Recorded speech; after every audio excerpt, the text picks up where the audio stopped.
الشیطان الرجیم بسم اللہ الرحمن الرحیم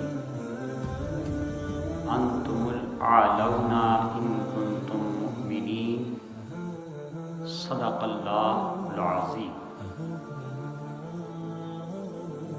حمد و ثنا کے بعد ادب اور محبت کے لائق حاضرین و سامعین، خالق کائنات، مالک لم یزل،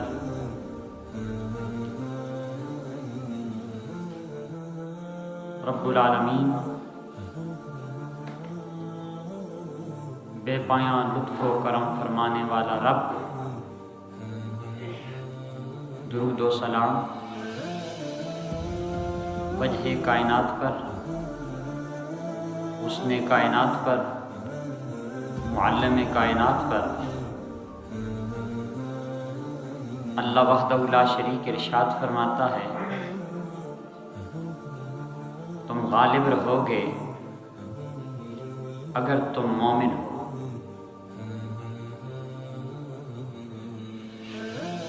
اس وقت امت مسلمہ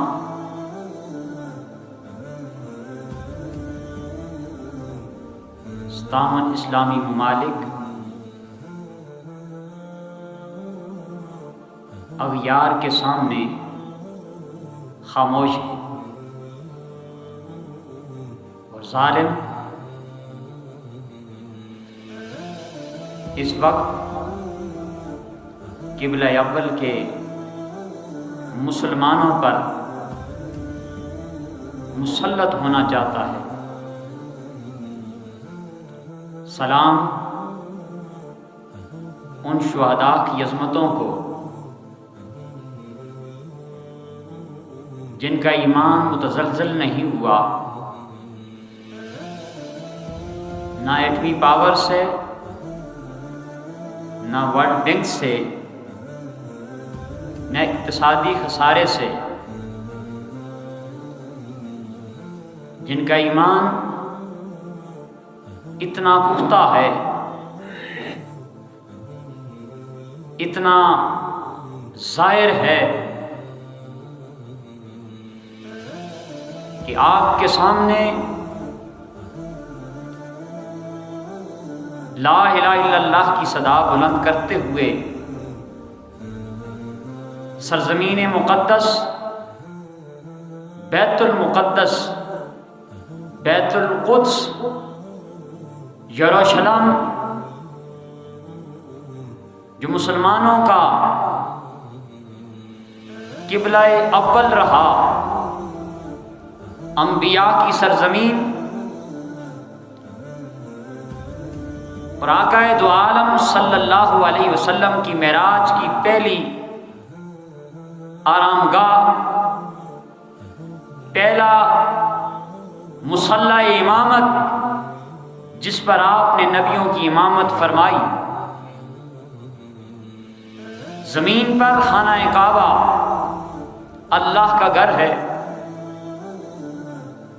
جس کی طرف مسلمان رخ کر کے نماز ادا کرتے ہیں۔ اس کعبۃ اللہ کے بعد مسجد نبوی کا مقام ہے، اور اس عظیم مسجد کے بعد بیت المقدس مسجد اقصیٰ کا مقام ہے، جس میں بیک وقت 50,000 نمازی نماز ادا کر سکتے ہیں۔ اور وہاں کے مکین، غزہ کے مکین، یمن، شام، لبنان کے مکین، اور سلام میں کرتا ہوں ترکی کے اس مرد دانا کو جس نے باطل کی نگاہوں میں نگاہیں ڈال کر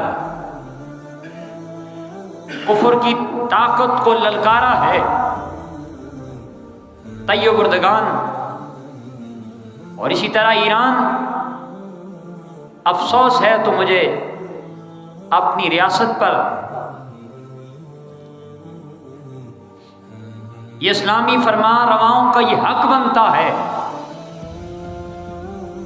قرارداد پاس کرنے کا وقت نہیں ہے، بیان بازی کا وقت نہیں ہے۔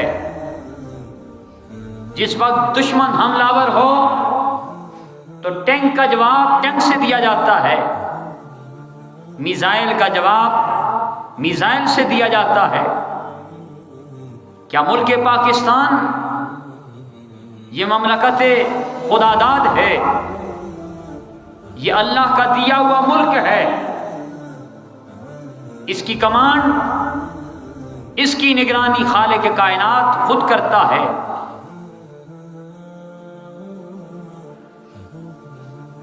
اور بندہ مومن شہادت کو شہادت سمجھتا ہے۔ جب آنکھوں کے سامنے معصوموں کا خون بہہ رہا ہے، ہزاروں کی تعداد میں مسلمان شہید ہو رہے ہیں، اور وہ کیسا تعلق، لا تتخذوا اليہود والنصارى اولیاء، قرآن میں اللہ فرماتا ہے یہود و نصارہ کو اپنے دوست نہ بناؤ۔ وقالت الیہود ید اللہ غلۃ، یہودی کہتے ہیں، قرآن بولتا ہے نعوذ باللہ کہ اللہ کے ہاتھ جکڑے ہیں۔ قالت غلت ایدیہم، رب فرماتا ہے ہاتھ تو ان کے جکڑے ہیں، میں تو دستے کشا ہوں، میں تو دستے عطا ہوں۔ احباب ذی وقار، یہ وہ وقت ہے جس وقت کی پیشن گوئی سرور کائنات صلی اللہ علیہ وآلہ وسلم نے فرمائی تھی۔ آپ صحابہ کرام کے جرمٹ میں تشریف فرما ہے، آپ نے فرمایا میرے صحابہ، میری امت پہ ایک وقت آئے گا، میری امت کے لوگ جاگ کی طرح ہوں گے۔ صحابہ نے فرمایا یا رسول اللہ، یومئذ قلیل، اے اللہ کے حبیب، یہ بات آپ نے ارشاد فرمائی، اس وقت کیا مسلمان تھوڑے ہوں گے؟ لا بل ہم کثیر، اس وقت سینکڑوں نہیں، ہزاروں نہیں، کروڑوں اربوں کی تعداد ہوگی، لیکن ہوں گے جاگ کی طرح، جاگ کی طرح، بزدل، دلیر نہیں ہوں گے۔ باطل کی نگاہوں میں نگاہیں ڈال کے بات کرنا ان کے بس کی بات نہیں ہوگی۔ میں یہ سمجھتا ہوں کہ یہ وہ وقت ہے، ڈرتے ہیں تو کہیں ہمارا اقتصادی خسارہ نہ ہو جائے، ہم پہ ایٹم بم نہ چل جائے۔ ارے مسلمان، یاد کرو اس وقت کو، صلاح الدین ایوبی کو، جس نے غیروں کے تسلط سے بیت القدس کو آزاد کیا تھا۔ کیا آج مسلمان کے پاس ایٹمی طاقت نہیں، اسلحہ کی کمی ہے؟ کمی ہے تو بس جذبہ ایمان کی کمی ہے۔ مسلمان بزدل ہے۔ میرے آقا نے اس وقت پیشن گوئی کی، تھوڑے نہیں ہوں گے، صحابہ زیادہ ہوں گے۔ تو صحابہ کا اس وقت مرتبہ کیا تھا، شان کیا تھی؟ جب میدان عمل میں اترتے، ہر صحابی کی یہ شان تھی کہ وہ یہ چاہتے کہ پہلے دشمن سے میں لڑوں، میرا بھائی بعد میں لڑے۔ اب کیا ہے، اب پیچھے ہٹتے ہیں کہ دوسرا آگے بڑھے۔ فرمایا یا رسول اللہ، اے فخر کائنات، اے والی کائنات، اے امام الانبیاء، دیکھ کر علامہ اقبال بول اٹھے نا، یہ فاقہ کش موت سے ڈرتا نہیں ذرا، روح محمد اس کے بدن سے نکال دو۔ دے کر فکر عرب کو فرنگی تحیلات، اسلام کو حجاز و یمن سے نکال دو۔ یہ فاقہ کش موت سے ڈرتا نہیں ذرا، روئے محمد اس کے بدن سے نکال دو۔ اب گرامی قدر یہ علامہ نے تو رحمت اللہ علیہ نے تو مسلمان کو جھنجھوڑ دیا، بتا دیا کہ فاقہ کش ضرور ہے، موت سے نہیں ڈرتا، یہ ٹکرانا جانتا۔ صحابہ نے پوچھا یا رسول اللہ یہ کیفیت پیدا کیوں ہوگی، کیا وجہ ہوگی لوگوں کے اندر؟ کلمہ بھی پڑھیں گے، نمازیں بھی پڑھیں گے، تو یہ بزدلی کیوں ہو جائے گی ان کے اندر؟ فرمایا اے میرے صحابہ، ان کے اندر یہ وجہ اس لیے پیدا ہوگی، حب الدنیا و کراہیت الموت، انہیں دنیا سے پیار ہوگا، موت سے نفرت کریں گے۔ یہ وہ وقت ہے، یہ وہ ٹائم ہے، ہر بندے کو اپنی پڑی ہے۔ کوئی بندہ اس بات پہ غور نہیں کرتا، دھیان نہیں دیتا، توجہ نہیں کرتا۔ امت کا یہ حق بنتا ہے کہ اپنی آواز کو جہاں تک اٹھا سکتے اٹھاؤ، اور ریاست کا یہ حق بنتا ہے کہ بزور بازو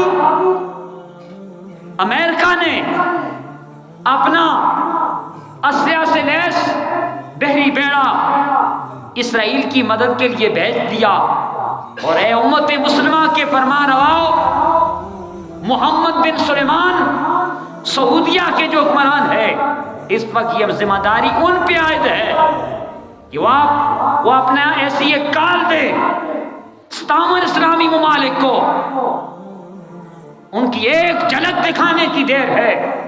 طاغوت کی ایوانوں کے اندر زلزلہ بپا ہوگا، کافر لرزتا ہے، کفر ڈرتا ہے۔ مسلمان ہو سامنے تو کفر کی کیا جرت ہے، انہیں بھروسہ ہے، مرد مومن ہے تو بے تیغ لڑتا ہے سپاہی، کافر ہے تو شمشیر پہ کرتا ہے بھروسہ۔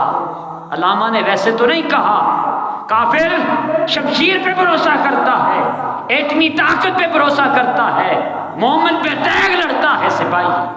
جنگ اسلحوں سے نہیں، جنگ جذبوں سے جیتی جاتی ہے۔ اس وقت مسلمان کا جذبہ کہاں، وہ جذبے کہاں؟ محبت میں جنوں باقی نہیں، مسلمانوں میں خون باقی نہیں، صفیں کج دل پریشان، سجدے بے ذوق، جذبے اندروں باقی نہیں۔ اصل بات یہ ہے، ہم ہیں نام کے مسلمان۔